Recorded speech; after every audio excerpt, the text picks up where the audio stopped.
अभी की स्थिति से आपको जब तक उबान नहीं आती है तब तक मेरी जो मेहनत है वो पूरी सफल नहीं हो पाती। इसलिए आप कम से कम अपने ऊपर कृपा न करें तो कोई हरकत नहीं, साधु बाबा के ऊपर तो कृपा करें, मुझे थोड़ा सहयोग दें, जहां मैं तुम्हें ले जाना चाहता हूं वहां चलने को राजी हो जाएं। ओम ओम। बीजू मारी પાસે શું છે, કેટલું કહું, ક્યાંથી શબ્દો લાવું? मुस्कुराना मेरी आदत है, प्रसन्न रहना मेरा स्वभाव है और तुम्हें जगाना मेरा उद्देश्य है। इंद्रिया अर्थेषु वैराग्यम अनअहंकार एव च जन्म मृत्यु जरा व्याधि दुख दोषानुदर्शनम। ओम ओम ओम। जब जब इंद्रियों के अर्थ में आकर्षण हो तो इस श्लोक के अर्थ को ही याद कर लेना। श्लोक याद रहे तो ठीक है, नहीं तो के इंद्रियों के अर्थ दिखते मीठे हैं। जैसे सांप लगता कोमल है लेकिन काटता है, अंगारे लगते हीरे जैसे हैं लेकिन छुओ तो तपा देते हैं। विषयों में और विष में इतना ही अंतर है कि विष जब आदमी पीता है तब खाना खराब होता है, लेकिन विषयों का चिंतन करने से स्वयं खराब होने लगता है। विषयों का चिंतन होने मात्र से हृदय में धबकारे हल्के होने लगते हैं, प्राण की गति हल्की होने लगती है। इसलिए जब जब विषय हमें खींचे तब तक उस जगह को हट छोड़कर कुछ पानी पी लें। जगत के मिथ्यात्व को याद करेंगे, जगत की नश्वरता को याद करेंगे तो विषयों से बचने का मौका मिलेगा। शमशान में जाकर शरीर की स्थिति देखेंगे तो विषयों से बचने का मौका मिलेगा। मुर्दे को या बीमार व्यक्ति के गंदे जो शरीर में से जो माल मलिदा निकल रहा है उसको देखेंगे कि आज बधु भर्યું तो हाय हाय राम, जय पत्नी देव, जय पति देव। पहण्या था त्यारे शू ચોટી જતા હતા ને આવું જતું મય, હાય રામ બાપા રે બાપા બાપા રે। આપનો પતિ કે આપની પત્ની યુવતી હોય તો વાંધો નહીં, પણ કોઈ ડોસી કોઈ ડોસાનું શરીર જોઈને સમજવું કે આ ડોસી ને આ ડોસા થશે ને છેવટે આવું ને આવું છે, હાય રામ हाय नारायण नारायण। इस प्रकार आप विषयों से 5 प्रकार के विषय, उसमें सबसे ज्यादा आकर्षक काम विषय है। तुलसीदास जी कहते हैं कि अली, अली माना भंवरा, भंवरा में इतनी ताकत है कि वो बांस को चीर कर घर बना देता है, लकड़े को चीर देता है, लेकिन कमल में जाता है और जरा सा सुगंध का गुलाम हो जाता है कि चलो बैठे हैं, अभी तो देर नहीं हुई, देर नहीं हुई, ऐसे करते सांझ हो जाती है, कमल बंद हो जाते हैं। अब वो चाहे तो जो बांस को चीर सकता तो चमल कमल से बाहर होना उसके लिए आसान है, लेकिन कहीं वांधो नहीं, चलो बेही जाए थोड़ा थोड़ा। ऐसे करते करते सुबह आती है और जानवर आते हैं, उसे कमलों को खा जाते, तोड़ देते, कुचल देते हैं और वो अली जो है मर जाता है। भमरा भमरा अली पतंग मृग मीन गज, पतंगिया दिए पर जरा सा सुख लेने को जाता है, फिर जलता है, कई जल के मरे वो देखता है, फिर भी जरा मजा लेने जाता है, जरा मजा लेने जाता है। देखने का सुख, देखने का सुख, देखने का सुख में अरे क्या सुख। मैंने सुनाई थी कहानी कि वो रणजीत सिंह राजकुमार ने शादी की थी, शादी की थी और जब महाराज पहली बार ससुराल जा रहा था तो दासियां, दास, वजीर के पुत्र और कुछ सचिव साथ में जाता था। पूरे कोच के कोच बुक थे, फर्स्ट क्लास में तो स्वयं थे, सेकंड क्लास में वजीर के बेटे और ये थे। तो एक लड़का वजीर का जो था वो बार बार हर स्टेशन पर उतर के लेफ्ट राइट करता, और जब उसके डिब्बे से, रणजीत सिंह के डिब्बे से गुजरता तो जाता तो सीधा था, लेकिन आंख टेढ़ी थी, कैसे भी करके ओ दुल्हन का मुंह देखने की उसकी आकांक्षा थी। रणजीत सिंह उसे बाप गया, हर स्टेशन पर वो बच्चा जवान कोई था, राजकुमार तो नहीं था, वजीर का कोई लड़का था, लेकिन राजकुमार से वो कम नहीं था, ड्रेस व्रेस जरा पहरी थी और वो बार बार निगाह टेढ़ी करके उस बोगी से गुजरता था। 2-4 स्टेशनों पे उन्होंने रंग देख लिया। फिर किसी 5वें स्टेशन पर ट्रेन जब खड़ी हुई तो रणजीत सिंह उतरा, राजा रणजीत सिंह जो राजकुमार थे पहले, उतरा और उसकी कांडा पकड़ा, बांह पकड़ी और अंदर ले गया कोच में, फर्स्ट क्लास में, और अपनी दुल्हन को कहा कि घूंघट खोल। उसको कहा देख ले गधे, देख ले, मुंह खोल, तू देख ले, देख ले, पेट भर के देख ले। इधर से उधर, उधर से उधर, लेफ्ट राइट करता, तू किस लिए करता है? इसका मुखड़ा देखने के लिए। कम वक्त महीनों तक मेरे साथ है, मेरे को सुख नहीं मिला, तृप्ति नहीं मिली, तो टेढ़ी आंख से दिख जाएगी तो क्या मिलेगा? देख ले, पेट भर के देख ले, शूच है। विषय तो विषय है, लेकिन विषय को देखने की वृत्ति भी आदमी के चित्त को मलिन कर देती है। जय जय। अली पतंग, ये तो खैर वो राजकुमार, वो राजा वजीर का लड़का ऐसा था। आप लोगों के वहां तो ऐसा कोई होगा नहीं, लेकिन आज पड़ोस की बहन को बहन कहने की योग्यता नहीं है बच्चों में, और पड़ोस के भाई को भाई कहने की भी ईमानदारी से योग्यता नहीं है। ऐसा फिल्म का प्रभाव हम लोगों के खोपड़ों में पड़ गया है, चलचित्रों का प्रभाव ऐसा पड़ गया है। खैर, तो पतंगिया आता है दिए पे, जरा मजा लेते, जरा जरा करते जल मरता है। मछली को वैसे कोई पकड़ नहीं सकता है, लेकिन वो मछली खाने के स्वभाव से थोड़े स्वाद की लालच से आ जाती है। जाले में कुछ मांस लगाया हुआ होता है। बड़े बड़े समुद्र में जो जाले होते ने, वे लोग भी कुछ न कुछ मांस लगा देते, कोई न कोई मछली लगा देते, फिर पकड़ाती। तो कुछ न कुछ स्वार्थ में आकर, कुछ स्वाद में आकर वो मछलियां मांस का पीस गलने जाती है और कांटा फंस जाता है, तड़प तड़प के प्राण देती है। गजराज को कौन पकड़े, लेकिन वो गजनी रख देते हैं, हाथी नहीं खड़ी कर देते घास फूस की बनाकर। नीचे खड्डा होता है, वो हाथी देखता है कि महबूबा है, वो दौड़ता है महबूबा में तो काम आ जाता है, अंधापन हो जाता है। महबूबा को टच करने जाए तो खुद महबूबा हो जाता है, खड्डे में पड़ जाता है। 2-5 दिन भूखे रहते हैं और बाद में जंजीरें डाल के पकड़ के उसको एक छोटा सा महावत दर दर की भीख मंगवाता है। हाथी में कितना बल है, लेकिन एक छोटा सा महावत उसकी कमजोरी को जानकर उसको उसके ऊपर राज्य कर लेता है। ऐसे ही तुम तो हाथी से भी तुम्हारे में ज्यादा बल है, लेकिन ये तुम्हारा मन रूपी महावत तुम्हारी कमजोरी जानकर तुमको दर दर के माताओं के गर्भों की ठोकरें खिलाता है। वो महावत तो एक जन्म तक हाथी को दर दर की ठोकर खिलाएगा, लेकिन ये मन रूपी महावत तो 84 लाख माताओं के गर्भों की हमें ठोकर खिलाता है। ये श्लोक बड़ा कीमती है। तो अली पतंग मृग मीन गज, मृग आवाज सुनने में तल्लीन हो जाता है और फिर शिकारी उसे निशान बना देता है। एक एक रस आंच, वो एक एक रस में पड़ते हैं और जीवन खो देते हैं। लेकिन जो 5 रस में लगा है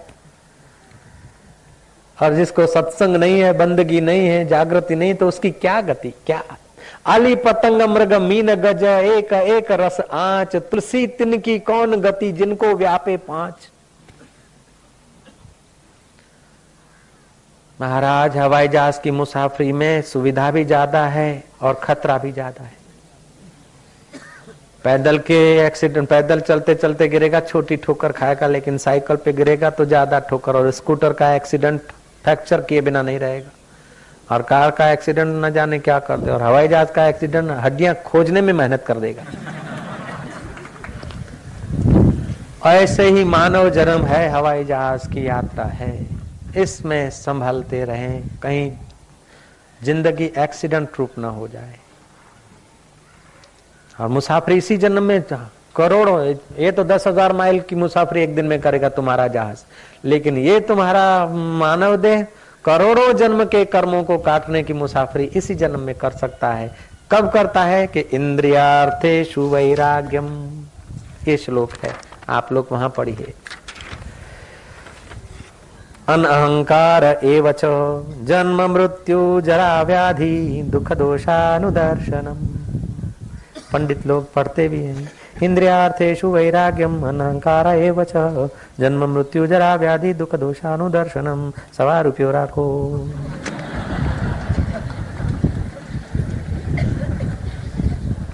जो ब्राह्मण तनधारी होकर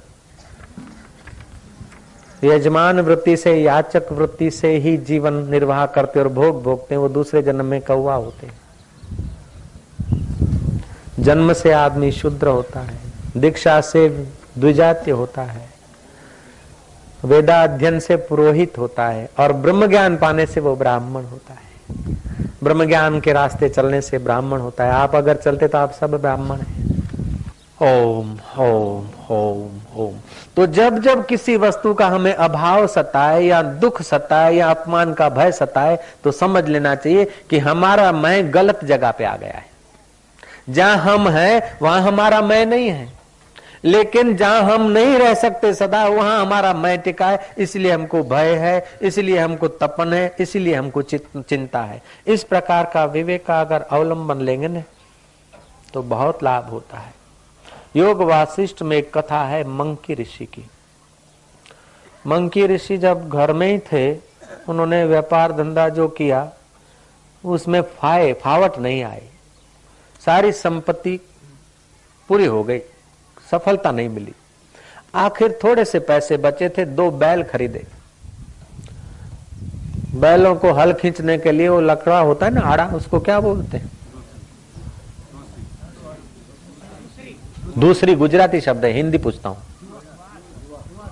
जुआ, जुआ, जुआ गुजराती में दूसरी। ए बળદિયા ने दूसरी પહેરા આવીને લાઈ રહ્યા હતા પોતાના ઘર બાજુ। હવે दूसरीમાં તો છેટા છેટા બળદિયા હોય જ। ઊંટ ઉપરથી જ્યારે આ ભાઈ હેડ્યા બાજુમાં થઈને, એટલે ઊંટ ભડક્યું તો दूसरी ફસાઈ ઊંટના પાંખડામાં, એટલે ઊંટ ભડક્યો અને આ બળદિયાને બે ફાંસો બિચારાને આવ્યો। એ दूसरीમાં ફાંસો ખાઈ રીબાઈને ત્યાં મરી પડ્યા।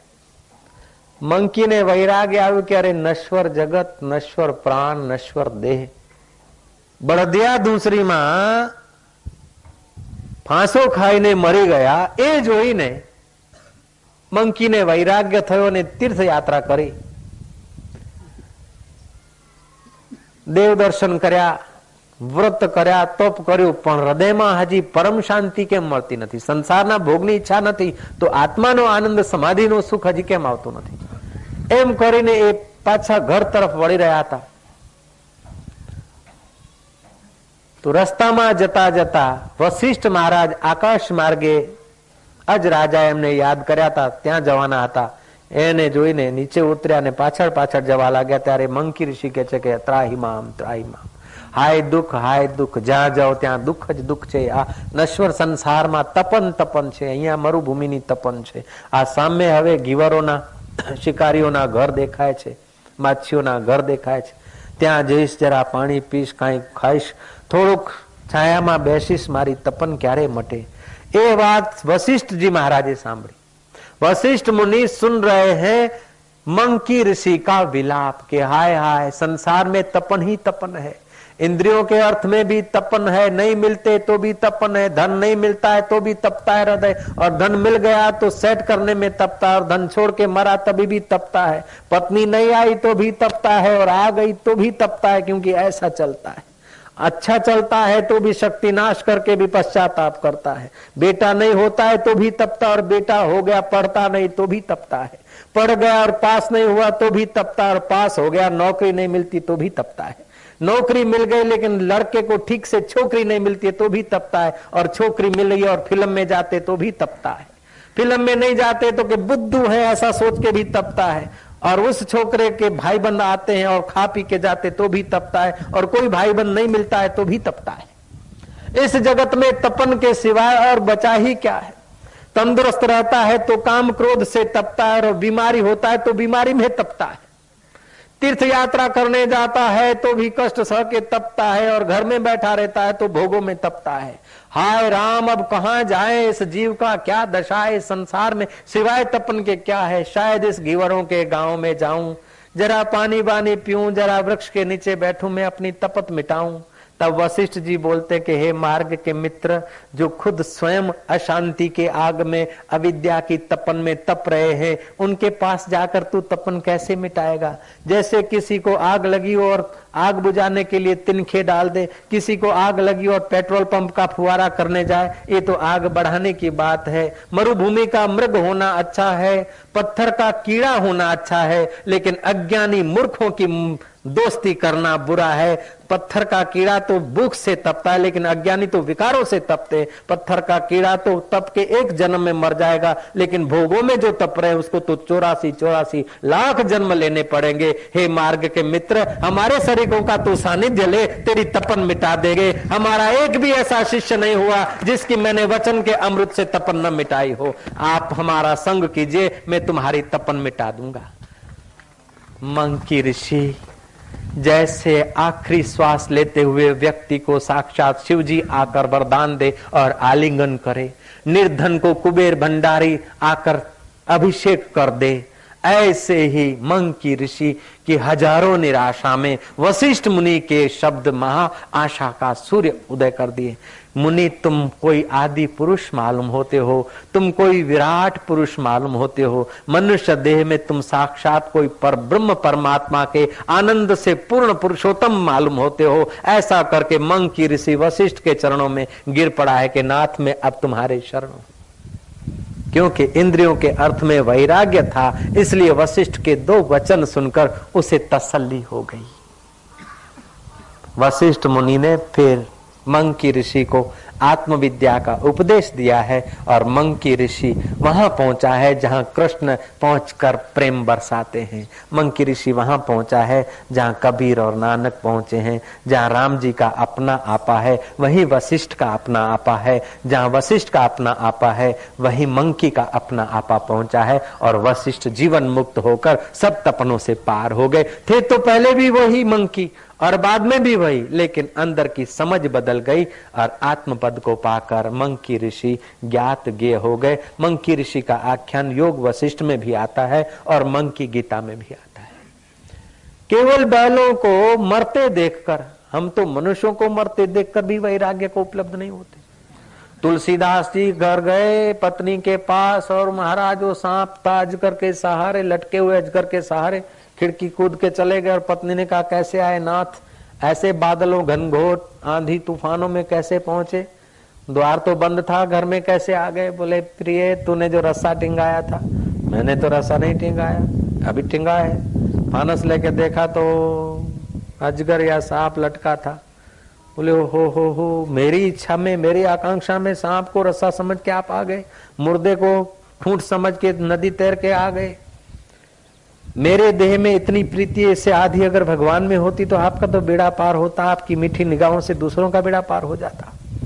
आड मास की देह ममता में इतनी प्रीति याते आधी आधी, जितनी हमारी पत्नी की पति के शरीर में, पति की पत्नी के शरीर में प्रीति है, लोभी की रुपयों में प्रीति और अहंकार की खुरसे में प्रीति है, उतनी अगर उससे आधी।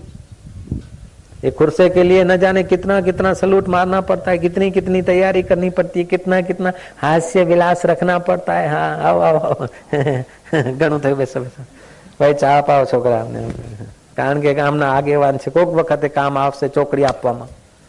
श्री राम, तो कुर्सी के लिए, धन के लिए, सत्ता के लिए जो प्रीति है उससे आधी, कितनी आधी। नाटक चला था ना, आधी सेवा तुम्हारी करेंगे और आधी हमारी लकड़ियां फाड़ेगा। हाड मास की देह ममता में इतनी प्रीति याते आधी, जो राम प्रति तो अवश्य मिटे भव भीति। जरा सा मैना मार दिया पत्नी ने और तुलसीदास आए जंगल में पुकारते भगवान को कि प्रभु मैं अपने कर्मों को और अपनी इंद्रियों की लोलुपता को देखता हूं तो मैं तुझे पुकारने के काबिल नहीं हूं। मैं साधु बनने के काबिल नहीं हूं, संत बनने के काबिल नहीं हूं, भक्त बनने के काबिल नहीं हूं, लेकिन तेरी कृपा पर भरोसा है। तो कम से कम इतनी तो कृपा करना कि मैं साधु न बनूं तो कोई हरकत नहीं, संत नहीं बनता हूं, भक्त नहीं बनता हूं, तो कम से कम तेरे भक्तों के द्वार का मुझे दास बना दे बस। अगर तेरे भक्तों और साधुओं के द्वार का दास बनने की मुझ में क्षमता नहीं है तो तेरे भक्त के घर का मुझे गाय बना दे नाथ। कम से कम मेरा दूध तेरी सेवा में आ जाएगा, तेरी भक्त की बंदगी में आ जाएगा, मेरा उद्धार हो जाएगा। लेकिन मेरे इतने पुण्य नहीं कि मैं तेरे भक्त की, तेरे साधु के घर की गाय बन सकूं। तो कम से कम गाय न बना दे तो घोड़ा तो जरूर बना देना। तेरा भक्त जगह तेरी चर्चा करने को जाएगा तो मेरा उपयोग हो जाएगा, इसी से भी मेरे कर्म कट जाएंगे और मैं तेरे तक पहुंच जाऊंगा नाथ। तेरे भक्त के घर का मुझे घोड़ा ही बना देना। फिर जरा हृदय ने धबकारे लिए कि घोड़ा बनने की भी मुझ में क्षमता नहीं, मैं स्त्री लंपटू सबके ऊपर रवाना हो रहा हूँ। घोड़ा तो सबको सब समझता, लेकिन मैंने तो सबको काष्ट समझा था, मेरे को कहाँ घोड़ा बनने का भाग्य मिलेगा। फिर आंखों में से आंसू आए कि भगवान मैं तेरे भक्त के द्वार का घोड़ा नहीं बन सकता हूं तो कोई हरकत नहीं, कम से कम नाथ इतनी तो जरूर कृपा करना, तेरे भक्त के द्वार का, तेरे संत के द्वार का मुझे कुत्ता ही बना देना। उसकी निगाहें पड़ेगी और कभी न कभी तेरी भी निगाह पड़ जाएगी। लेकिन भगवान शिष्टाचार में जरा भी पीछे पड़े ऐसे नहीं है। मनुष्य पानी का प्याला पिलाता है तो उसका हम अभिवादन करते हैं। मनुष्य कोई पुकारता है तो हम लोग उसके पड़खे हो जाते हैं। सच्चे हृदय से प्रार्थना किया हुआ तुलसीदास ने जब भगवान को पुकारा है तो कुत्ता क्यों बनाएंगे, घोड़ा क्यों बनाएंगे, गाय क्यों बनाएंगे, दास क्यों बनाएंगे, वो तो तुलसी को संत तुलसी बना दिए, संत तुलसीदास बना।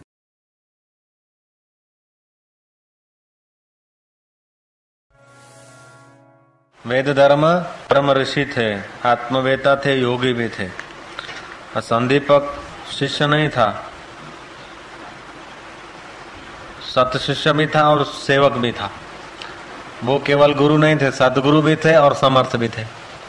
जय जय, बराबर मैचिंग हो गया।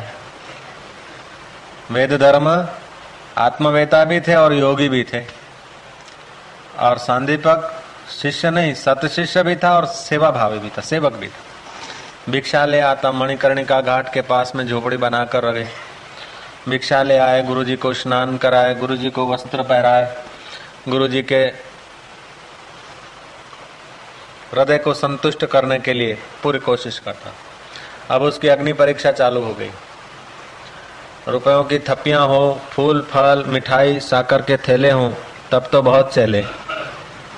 लेकिन जब कसौटी में से पार उतरे तब वो शिष्य शिष्य नहीं, वो सत्शिष्य हो जाता है। सत्शिष्य नहीं बचता, वो सदगुरु हो जाता है।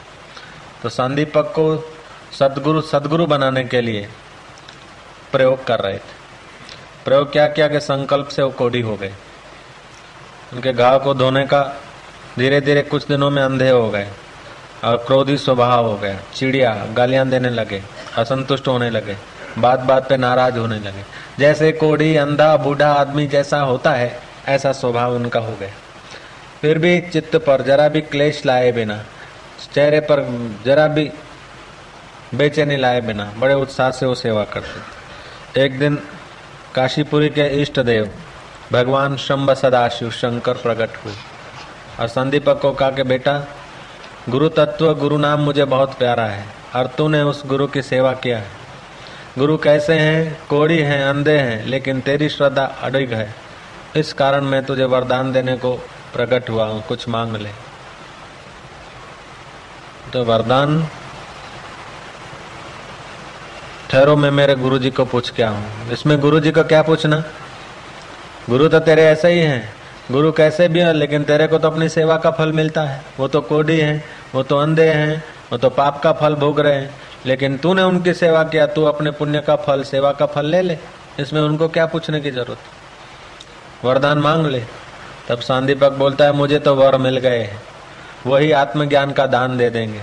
जब सदगुरु मिल गया तो आपसे वरदान लेने की, मांगने की मुझे कोई इच्छा नहीं है। मैंने तो अपना हाथ गुरु के चरणों में सौंप दिया, गुरु के हाथ में सौंप दिया। अब वो परमात्मा का साक्षात्कार कराएं, ज्ञान दे चाहे गाली दे, लेकिन उनका जो कुछ दिया हुआ है मेरे लिए अमृत है। और मुझे यदि कुछ लेना है तो मुझे उनसे आज्ञा लेनी चाहिए। आज्ञा लेने को गया कि गुरु जी, भगवान शंभ सदाशिव आए हैं, अब बोलते हैं कोई वरदान मांग ले। तो गुरुदेव मैं वरदान मांग लूँ, मेरे गुरुजी ठीक हो जाए, मेरे गुरुदेव का कोढ़ ठीक हो जाए, आंखें ठीक हो जाए, उनका प्रारब्ध खत्म हो जाए। गुरु जुझ के गालियां दिया, साले, गधेड़े, नालायक, कमीने, बदतमीज, कायर, सेवा करते करते थका है, उसीलिए शिव जी से वरदान मांगता है कि मेरा गुरुजी ठीक हो जाए ताकि मेरी जान छूट जाए।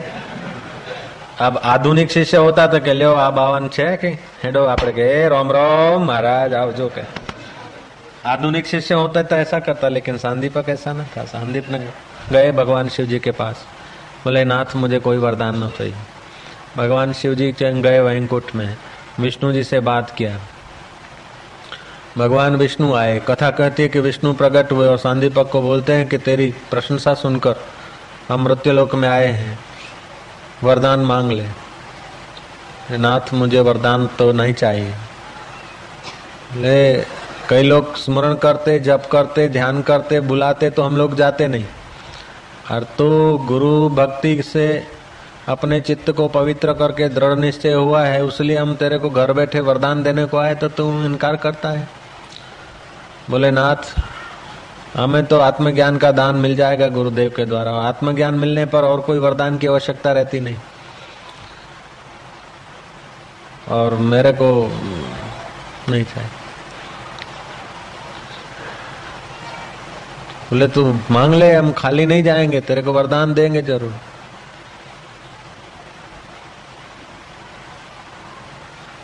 अब सांदीपक की ऐसी दृढ़ निष्ठा कि विष्णु का ठहरे हैं, और सांदीपक पूछने जाता है गुरुजी से, गुरुजी भगवान विष्णु आग्रह करते हैं वरदान लेने को, अब आपकी जो आज्ञा हो, जो वरदान मांगने को आप कहो तो मैं मांगू, कहो तो न मांगू। गुरुजी बोलते अच्छा बेटा, तेरे को जो अच्छा लगे मांग ले, जा मैं राजी हूँ।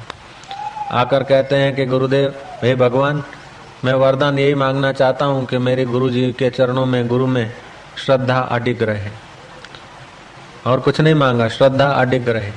कैसा रहा होगा वो शिष्य जिनको भगवान विष्णु वरदान देते और विष्णु से मांगते हैं कि मेरी श्रद्धा अडिग रहे।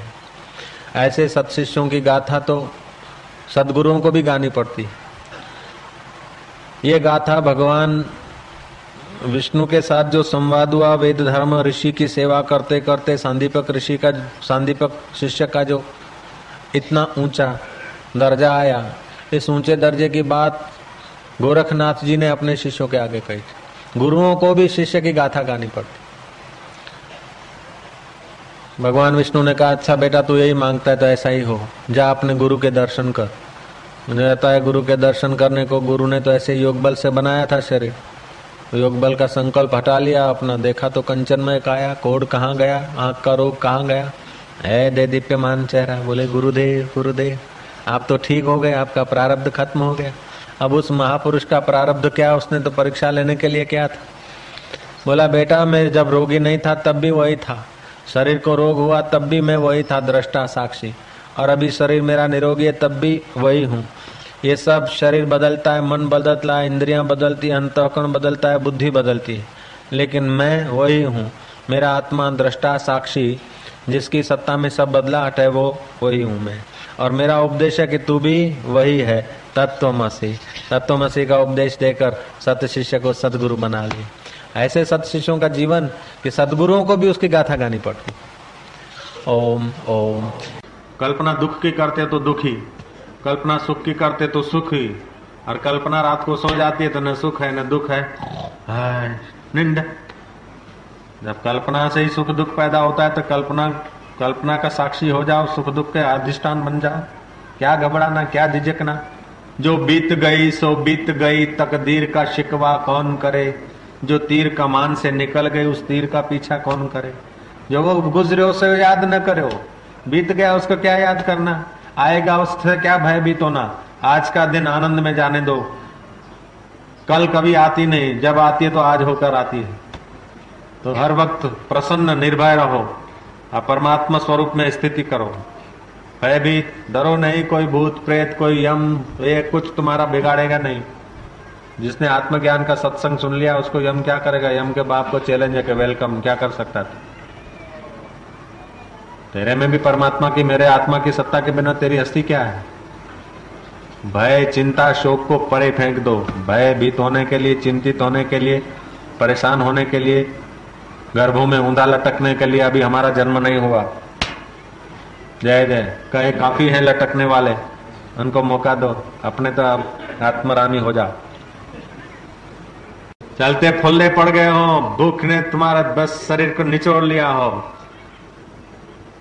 एक कदम आगे चलने का सामर्थ्य न हो, मित्र पड़ोसी सब ने मुंह मोड़ लिया हो, फिर भी तुम्हारे भीतर से वही ध्वनि उठे कि सो हम वो मैं हूं, हजारों में जीवित, हजारों में विलास करने वाला, हजारों में जीने वाला, मेरी कभी मौत नहीं, मेरे को फोले नहीं पड़े, इसको पड़े।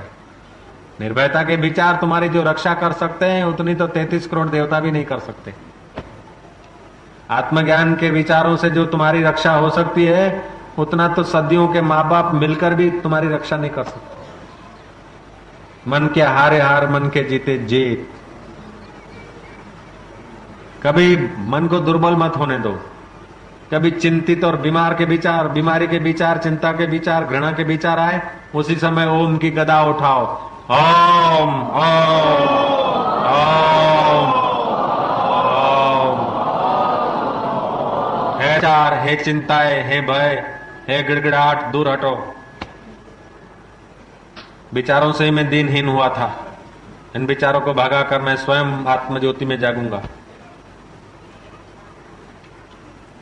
तुम अपनी कीमत आप ही गंवा देते हैं, आप ही अपने विचारों से बंध जाते हैं, आत्म विचारों को रद्दी कर लेते हैं। सत्संग सुना, ये करा, लेकिन भय, चिंता, घृणा के विचारों से सब रद्दी बन जाता है, और बढ़िया विचारों से रद्दी भी बढ़िया हो जाता है। इसलिए विचारों को कभी तुच्छ मत होने दो, सुख दुख में चिपक नहीं जाना। ऐसा तो कुत्ते भी आपस में मोहब्बत से जीते हैं, खेलते हैं, लेकिन रोटी का टुकड़ा आता है तो फिर लड़ने लग जाते हैं। जरा सा विषय आ गया तो लड़ने लग जाते हैं। लेकिन तुम सुख आए चाहे दुख आए, उसमें न सुख में चिपको न दुख से घबराओ, सब बीत जाएगा, सब गुजर जाएगा। हरि ओम तत्सत, और सब गप सप। हरि ओम तत्सत, सुख दुख गप सप। हरि ओम तत्सत, बीमारी तंदुरुस्ती गप सप। हरि ओम तत्सत, गरीबी अमीरी गप सप। हरि ओम तत्सत, आना जाना गप सप। हरि ओम तत्सत, मेरा तेरा गप सप, सब उसी का है। जय जय। ओम ओम ओम ओम ओम। रात अंधियारी हो, घनघटाएं कारी हो, मंजिल तेरी दूर हो, बड़े बड़े मजबूर हो, तो क्या करोगे? रुक जाओगे? डर जाओगे? ना तो क्या करोगे? तक तक दिन दिन। वो तो छोटे छोटे बच्चे भी नाच नाच के कह रहे थे, 2 आंख 12 हाथ वालों में। इतना तो वो लोग भी जानते हैं, बोलते हैं। ऐसा जीवन को घबराहट में मत लाओ, घबराहट पाप है। ऐसा कोई दुर्गुण नहीं कि घबराहट से पैदा न हो, और ऐसा कोई सद्गुण नहीं है कि निर्भयता से पैदा न हो, अभेद ज्ञान से पैदा न हो।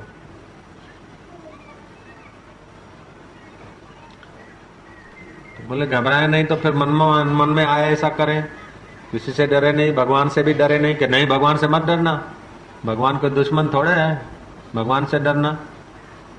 भगवान से तो डरना चाहिए, कि भगवान से नहीं डरना चाहिए। जिससे आदमी डरता है उससे मोहब्बत नहीं कर सकता। भगवान थोड़े हवा थोड़ा है कि खा जाएगा। भगवान से तो प्रेम किया जाता है, और जहां भय होता है वहां प्रेम नहीं होता।